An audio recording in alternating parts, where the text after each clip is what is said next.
Hi, welcome and welcome back to my channel. तो अगर आपने भी कनाडा जाने का सोचा है तो आज की वीडियो में हम बात करने वाले हैं टोटल कॉस्ट जो आपकी लगेगी प्रोसेस के शुरू से लेके एंड तक, जब तक आप कनाडा चले नहीं जाते। तो जो मनी होता है वो एक बहुत ही इंपॉर्टेंट फैक्टर होता है हमारे कोई भी डिसीजन में।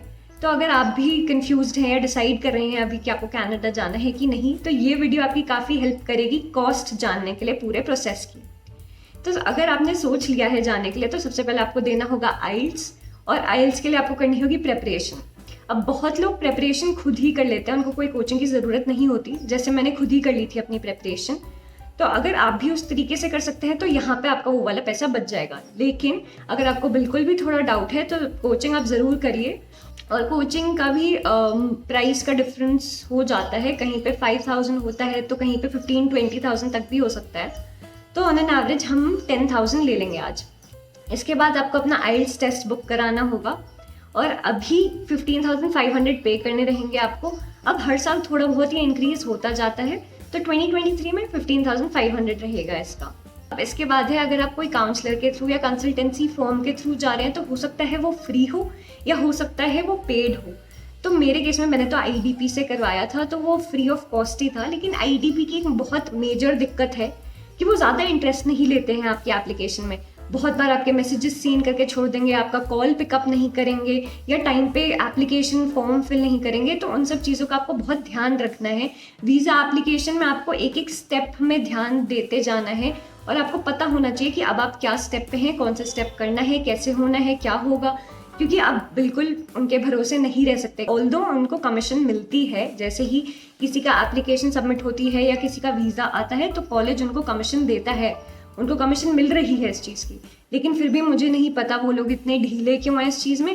तो इसलिए आपको बहुत ध्यान रखना है अगर आप कोई free of cost consultancy firm के थ्रू जा रहे हैं तो। इसके अलावा अगर आप पेड कंसल्टेंसी के थ्रू जा रहे हैं तो पेड 5,000 से लेके 20,000 तक कितने में भी हो सकती है। तो फिलहाल के लिए हम 10,000 ले लेते हैं। इससे ज़्यादा मुझे नहीं लगता कि आपको अपने काउंसलर पे खर्च करना चाहिए, क्योंकि इतने में आपका सारा प्रोसेस स्मूथली हो जाना चाहिए। इसके बाद है कॉलेज एप्लीकेशन फ़ी।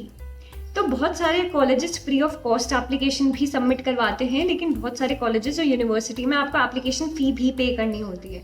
तो जो एप्लीकेशन फ़ी होती है वो $100 to $150 के बीच ही होती है। तो अगर हम कंसिडर कर लें कि आपने 2 से 3 कॉलेजेस में एप्लीकेशन फ़ी पे करी है तो इसका भी खर्चा अराउंड 20,000 आ जाएगा। इसके अलावा मैं आपको रेकमेंड करूँगी कि आपको जो भी colleges free of cost application form के मिल रहे हैं उनमें तो अप्लाई कर ही दीजिए, अगर आपका रेलेवेंट कोर्स है तो वहाँ पे। अब बात कर लेते हैं कॉलेज फ़ी की। तो अगर आपने कॉलेज में ही अप्लाई करा है तो आपकी 1 साल की फ़ी कुछ 14 से लेकर 20,000 कनेडियन डॉलर्स के बीच हो सकती है। अगर आप यूनिवर्सिटी में अप्लाई कर रहे हैं तो इससे थोड़ी ज़्यादा ही होगी। तो अभी ऑन एन एवरेज हम 17,000 कनेडियन डॉलर्स ले लेते हैं, तो कुछ 10 लाख के अराउंड आपकी 1 साल की फ़ी हो जाएगी। तो ट्यूशन फ़ी की ये भी चीज़ है कि अगर आप एसडीएस में अप्लाई कर रहे हैं तो आपको अपनी 1 साल की ट्यूशन फ़ी पहले ही पे करनी पड़ेगी, जो कि अराउंड 10 लाख रुपीज़ होगी। और अगर आप नॉन एसडीएस में अप्लाई कर रहे हैं तो नॉन एसडीएस के केस में आप इंस्टॉलमेंट्स में भी पे कर सकते हैं, अगर आपका ये कॉलेज और यूनिवर्सिटी अलाउ कर रहा है तो।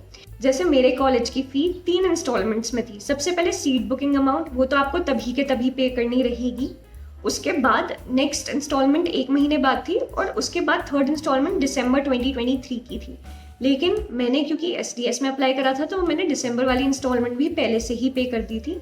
तो अगर आप भी एसडीएस में अप्लाई करेंगे तो वो सब आपको पहले ही पे करना पड़ेगा। लेकिन अगर नॉन एसडीएस में अप्लाई कर रहे हैं तो आप अपनी बाकी की इंस्टॉलमेंट्स बाद में भी पे कर सकते हैं। अब इसके बाद आपका जैसे ही एक बार ऑफर लेटर आ जाता है तो आपको जीआईसी भी डिपॉजिट करवानी होगी। अब आप जिस भी बैंक में करवाएंगे आपको 10,000 कनेडियन डॉलर्स ही डिपॉजिट करवाने होंगे। तो इसकी भी वैसे मैंने अलग से वीडियो बना रखी है जीआईसी पे, तो आप वो भी देख सकते हैं। तो अब 10,000 कनेडियन डॉलर्स हमारे कुछ 6,25,000 तक आएंगे अभी, depending on the rate of exchange. और थोड़ा कमीशन भी होता है बैंक का, या फिर आप किसी एजेंट के थ्रू करवा रहे हैं तो उनका। तो अराउंड 6,25,000 ले लेते हैं अभी। अब इसके बाद आता है मेडिकल। तो मेडिकल की भी कॉस्ट अलग अलग सेंटर्स पे अलग अलग होती है, तो वो depending on the state and city थोड़ा फ़र्क होगा। लेकिन मेरा 6,000 लगा था, और ऑन एन एवरेज आपका भी 6,000 ही लगेगा। इससे 2-3 हज़ार ऊपर नीचे ही होगा, उससे ज़्यादा का कोई डिफरेंस होगा नहीं। तो 6,000 ही कंसिडर कर लेते हैं अभी के लिए हम मेडिकल का। इस पे मैंने अलग से वीडियो भी बना रखी है, आप मेडिकल की वो भी वीडियो जाके देख सकते हैं पूरा डिटेल में जानने के लिए मेडिकल का प्रोसेस। अब आपका एक बार ये सारा प्रोसेस कंप्लीट हो गया तो अब आप करेंगे फाइल अपनी वीज़ा एप्लीकेशन। तो वीज़ा एप्लीकेशन में आपको टोटल $235 पे करने होते हैं। $150 आपकी वीज़ा एप्लीकेशन के लिए होगा और $85 आपका बायोमेट्रिक के लिए होगा। अब बायोमेट्रिक्स के लिए भी आपको अभी ही पे कर देना रहेगा। तो टोटल इसकी भी कॉस्ट आएगी आपको कुछ अराउंड 15,000 रुपीज़। अब एक बार आपका वीज़ा आ जाता है तो इसके बाद आप करवाएंगे अपनी टिकट बुक। तो टिकट भी आपकी कुछ अराउंड 1,25,000 तक की ही होगी। वैसे तो वो फ्लक्चुएट करता रहता है, लेकिन जब भी इनटेक का टाइम होता है उससे पहले हमेशा टिकट्स की प्राइस बहुत ज़्यादा ही रहती है। तो 1,25,000 ले लेते हैं अभी के लिए हम। इसके बाद अब थोड़ी शॉपिंग तो सब लोग करेंगे, किचन की या कुछ कपड़ों की। तो इन सब शॉपिंग में भी आपका 20,000 to 30,000 का खर्चा तो आ ही जाएगा। उससे ज़्यादा मैं आपको रेकमेंड नहीं करूँगी कि आप खर्च करें, क्योंकि कनाडा में तो सब कुछ मिलता ही है, ऐसा नहीं है कि वहाँ पे चीज़ें नहीं मिलती हैं। तो हम वहाँ पे जाकर भी ले सकते हैं। अपने बैग का यहाँ से बोझ बढ़ाने का कोई मतलब नहीं है कि उसको ओवरवेट कर लें। तो आपके पास जो है, जो अच्छी क्वालिटी का है, अच्छा सामान है, उसको रख लो। उसके अलावा थोड़ा बहुत एसेंशियल्स आप और ख़रीद सकते हैं। तो 20,000 to 30,000 के अंदर अंदर जो भी आपको लेना है वो आप कर सकते हैं। इसके बाद है कैश। तो अब आप अपने साथ कुछ कैश भी कैरी करेंगे ही। तो मेरे हिसाब से $1,000 to $1,200 सफिशेंट होंगे। तो आपको भी 65,000 to 70,000 यहाँ पे खर्च करने पड़ेंगे कैश के लिए। अब बात कर लेते हैं कुछ और मिसलेनियस खर्चों की।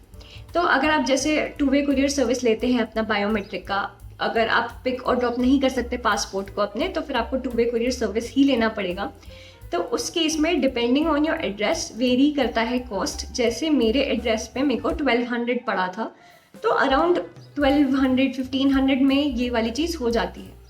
उसके बाद अगर आप बायोमेट्रिक्स का प्रीमियम ले रहे हैं, नॉर्मल नहीं ले रहे हैं, तो उसमें भी आपका खर्चा आएगा जो कि अभी 3,500 के अराउंड है। इसके बाद अगर आप CA इवैल्यूएशन रिपोर्ट बना रहे हैं, अगर आप नॉन SDS में अप्लाई कर रहे हैं तो ज़रूर बनाएं। तो अगर आप वो बनवा रहे हैं तो आपका 3,000 के करीब खर्चा CA इवैल्यूएशन रिपोर्ट में भी आ जाता है। तो यही सब था हमारा टोटल खर्चा जो कि आपका पूरा प्रोसेस में लगेगा। अब इसके अलावा एक खर्चा आता है अगर आप Airbnb भी बुक करवा रहे हैं तो। अब Airbnb का सबका ये केस नहीं होता, बहुत लोगों के रिलेटिव्स भी होते हैं जो वहाँ पे उनके घर जाके रह लेते हैं, या कोई फ्रेंड्स है उनके घर जाके रह रहे हैं। तो अगर वो चीज़ नहीं है तो आप Airbnb भी पहले से बुक करवा के जाएंगे तो उसका भी थोड़ा खर्चा आएगा, लेकिन मेनली प्रोसेस में पूरा यही ही खर्चा आएगा आपका। तो यही थी हमारी आज की वीडियो टोटल कॉस्ट पे, पूरे खर्चा जो भी आपका होगा प्रोसेस में। तो अगर आपको ये वीडियो हेल्प करी हो आपके डिसीजन में तो please like, share and comment. और अगर आपको मेरा कंटेंट इन जनरल पसंद आ रहा है कनाडा के ऊपर तो please subscribe to my channel. और ऐसी ही और वीडियोज़ मैं कनाडा पे बनाती रहूँगी। Thank you for watching.